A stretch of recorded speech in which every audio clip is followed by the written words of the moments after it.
Well, good morning everyone, and welcome to the part of our service where we read the Bible and we learn of the teachings of Jesus. My name's Russ. I'm one of the leaders here at the church. This morning we are continuing our series about probably the most well-known of Jesus' disciples, the Apostle Peter. Pip started off the series last week looking at the passage in the Gospel of John chapter 1 where Jesus first invites Peter to follow him. Or rather, he invites Simon to follow him, and in doing so, Jesus gives Simon a new name, Peter, meaning rock. Pip spoke about how names are really important. They have meaning, and especially so in Hebrew culture during the period when the Gospels were written. She spoke about how Jesus gave Simon a new identity, renaming him Peter to call out his potential, to affirm his character, to shape him and affect his destiny, the divine purpose for Peter's life.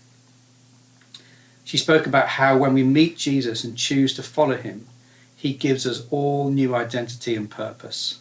He can change everything. He can turn our worlds upside down. And how when we choose to follow Jesus, he welcomes us into his family, into relationship and community with him and with his church, with everyone who follows him, the family of his church.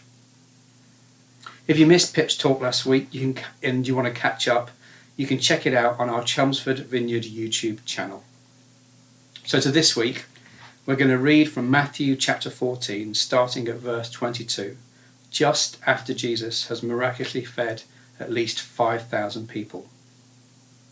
Immediately after this, Jesus insisted that his disciples get back into the boat and cross to the other side of the lake while he sent the people home.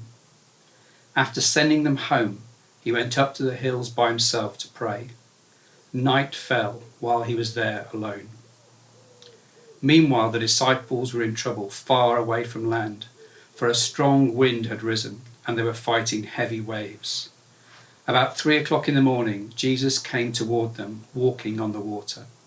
When the disciples saw him walking on the water, they were terrified. In their fear, they cried out, "It's a ghost." But Jesus spoke to them at once. "Don't be afraid," he said. "Take courage. I am here." Then Peter called to him, "Lord, if it's really you, tell me to come to you." Walking on the water. "Yes, come," Jesus said. So Peter went over the side of the boat and walked on the water towards Jesus. But when he saw the strong wind and waves, he was terrified and he began to sink. "Save me, Lord," he shouted. Jesus immediately reached out and grabbed him. "You have so little faith," Jesus said. "Why did you doubt me?" When they climbed back into the boat and the wind stopped, then the disciples worshipped him. "You really are the Son of God," they exclaimed. I want to start with a question for you. Have you ever had a situation where you've done something really good with someone else, but instead of both of you getting the praise and the credit for the achievement, your name is somehow missed off the list? Maybe it was cooking a great meal, or decorating a room, or tidying up the garden, or just coming up with a really great idea. When the praise and credit is only voiced for the other person, and they receive all the thanks, with everyone else saying, "Well done, great job," or "What a great idea they had," then we have a choice. We either A, stay very calm and adopt a silent humility, which some of us find very hard, and we allow the other person to take all the applause and all the recognition, which, let's be honest, that can be awful, as the other person might be your brother or your sister. Or B, we just can't hold that face of humility for a nanosecond longer, and we firmly say, "No, it wasn't just so-and-so who cooked that meal, it was a team thing. I did it as well. In fact, it was more my idea." Well, Some of us may choose the face of silent humility. Some of us will hold it for a while and then crack, and then some of us won't even try to be humble. But whatever our outward response is, inside we're all thinking the same thing. It wasn't just him, it was me as well. But what's this got to do with Matthew 14? Well, in my Bible, and probably yours too, above the passage we just read is the title, Jesus Walks on Water. You might not know this, but these titles don't appear above passages in the original manuscripts. They only appear in our modern day Bibles, in our modern day translations, as signposts or markers added in by the editors to help break up the blocks of solid text in the original manuscripts and to help us quickly see the main event, the key point of the narrative, or a key theme that the following text describes. Well, I'm going to stick out my neck here for Peter and say to all the Bible translation editing committees over the centuries, oi, Bible scholars, no, this passage should not be titled Jesus Walks on the Water. It should instead be titled Jesus and Peter Walk on the Water. Or even Jesus, who was fully man and fully God, walks on the water, and Peter, who was only a man, walks on the water as well. Okay, it's fair to say that in the unlikely event that this lack of public credit was ever an issue for Peter, 2,000 years on, he'd be well over it. But even so, I think in reading the title just as Jesus walking on the water, we often miss one of the most amazing aspects of this story, Peter's incredible courage and faith in Jesus. Not only does Peter walk on the water, but it was actually his idea to do it. Okay, rant over. New title is settled. Jesus and Peter walk on the water. So back to the text. Jesus is tired, having spent the day teaching thousands of people and then miraculously feeding them with just 5 loaves and 2 fishes. I love it that no matter how fully God Jesus is, and in feeding 5,000 people with 5 loaves and 2 fishes, he has just ticked that box completely. He's still fully human. He's tired and he needs to find rest in solitude and prayer with the Father. For some reason, and we're not told why, Jesus has sent the disciples ahead of him back to the boat to cross to the other side of the lake. He sent them out in the boat in the evening. It is getting dark and a storm is brewing, or at least a strong wind. And in the middle of the night, the passage tells us the disciples are in big, big trouble. They're in crisis. The boat could sink and they could all die there and then. Maybe Jesus had sent them out to test them, to see what they may have learned from a similar experience just a few chapters before in chapter 8. On that occasion, Jesus was with them in the boat and asleep, and they had to wake him to calm the storm and save them. Whatever they had learned about Jesus the last time in chapter 8, this time is different. This time, the disciples are on their own. This is the most scared they had ever been, the most frightening experience and moment of their lives. You know, Jesus could have just stopped the wind and waves there and then from where he already was on the mountainside. But instead, Jesus chose to go out to the disciples, to walk out to them over water. And in doing so, the scariest moment of the disciples' lives suddenly became a lot more scary, instantly ramped up and multiplied by a factor of a few thousand. If the wind and waves weren't bad enough, they now thought they had a ghost, an evil spirit walking towards them. An evil spirit walking towards them on water. It's like, am I going to die by drowning in a storm, or am I going to die at the hands of an evil spirit? Oh well, I might as well die at the hands of both. That's how scared they were. They were scared beyond description. And Peter, the rock, is petrified. And here we reach the centre point of the story. Verse 27 says this: "But Jesus spoke to them at once. Don't be afraid, he said. Take courage. I am here. Jesus echoes a phrase that God speaks to Moses from the burning bush in Exodus 3 in the Old Testament. I am who I am. I am here.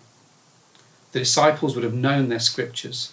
They'd have known about Moses and the burning bush, about those ultimate words of divine authority. I am who I am. 3 simple statements of Jesus speak out to Peter and to the disciples in the middle of a storm. Don't be afraid. Take courage. I am here. I know that for so many people, the last few months have been like a storm, causing fear, anxiety, worry, uncertainty. For some, it's meant facing illness and even death of a loved one. I know in our own extended family, people have lost dear friends, and the pain and fear of maybe not seeing some loved ones again is very real. For many people, life was really tough even before COVID-19 and lockdown. People were already isolated and alone, or facing financial hardship and job insecurity, or dealing with illness or disease in their families.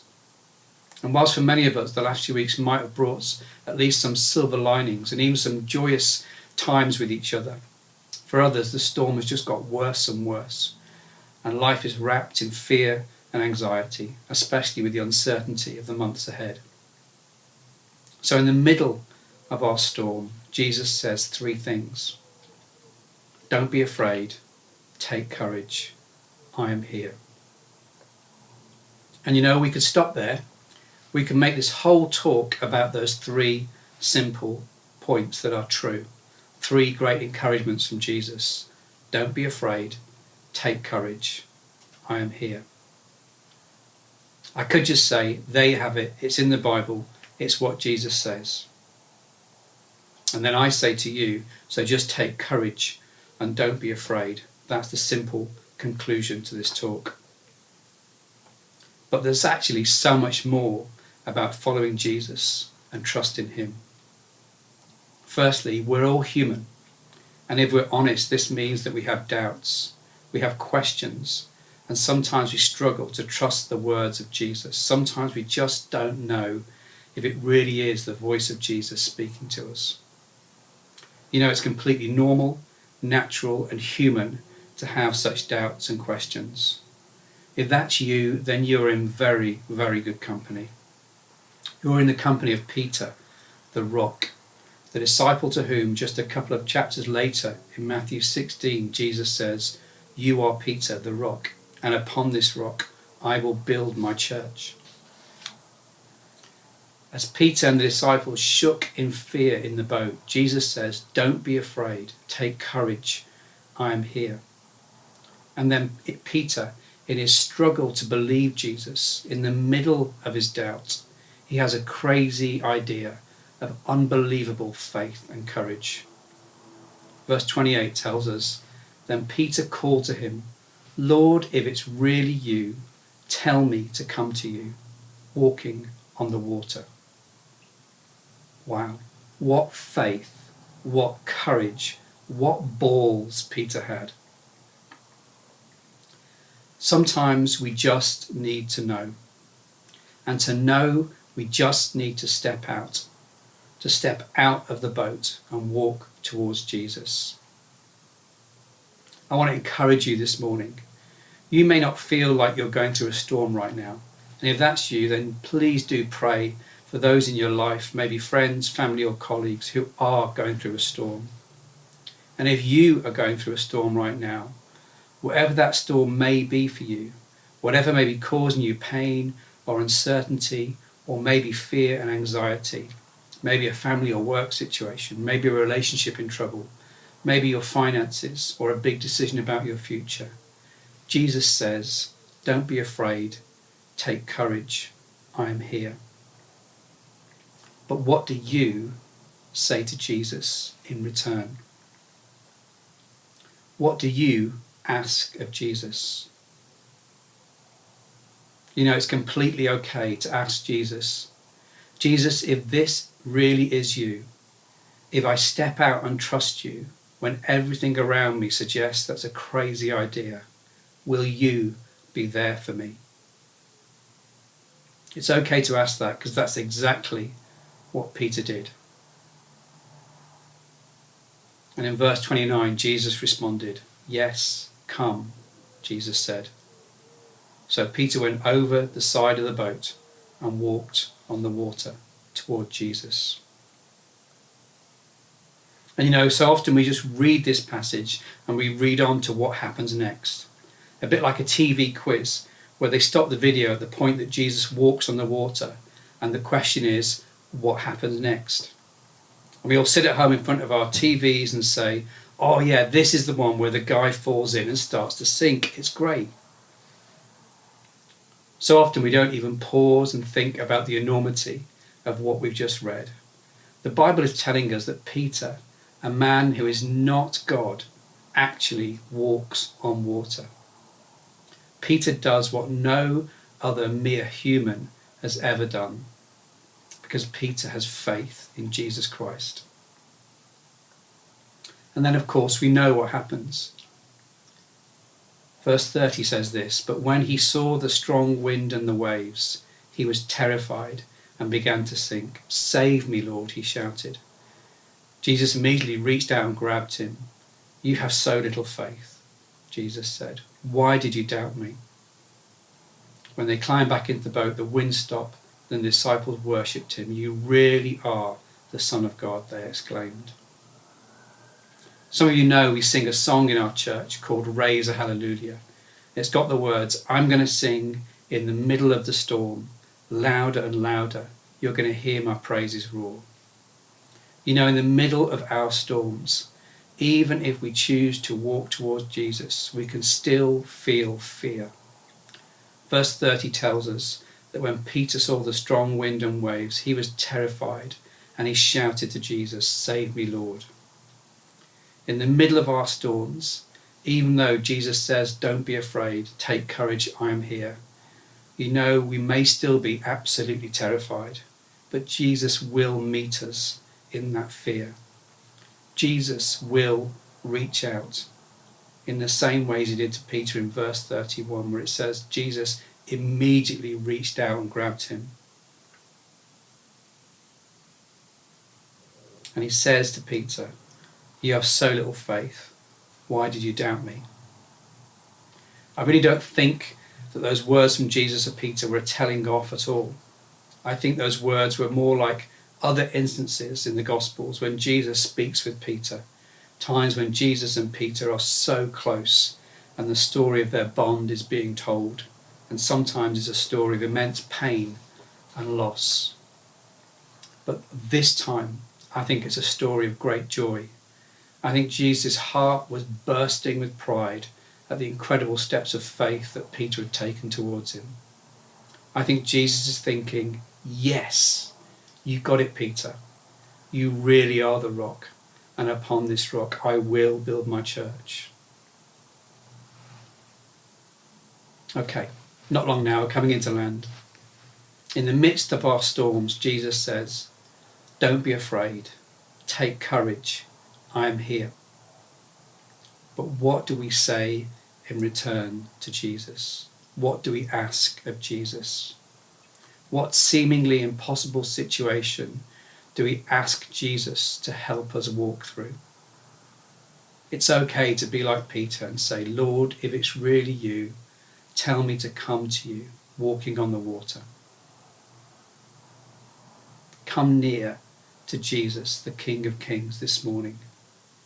He can help you overcome the most hopeless and desperate circumstances. You may be worried, anxious, even terrified. You may feel like you're sinking. As with Peter, who walked towards him and fell down, Jesus will immediately reach out and grab you. He'll take your hand and he'll lead you. In a moment, I'm going to pray for us all taking part this morning. But if you're watching on our church online platform and you'd like some prayer, you can also hit the request prayer button, and a team of people in the church who we know and trust are on hand right now to pray with you. They'll be online for the next 15 or 20 minutes and would love the opportunity to pray with you. Maybe you don't yet know Jesus, but you really like the sound of him and you want to know more about him. Or maybe you even want to commit your life to him. Again, we would love to pray with you. Let's pray.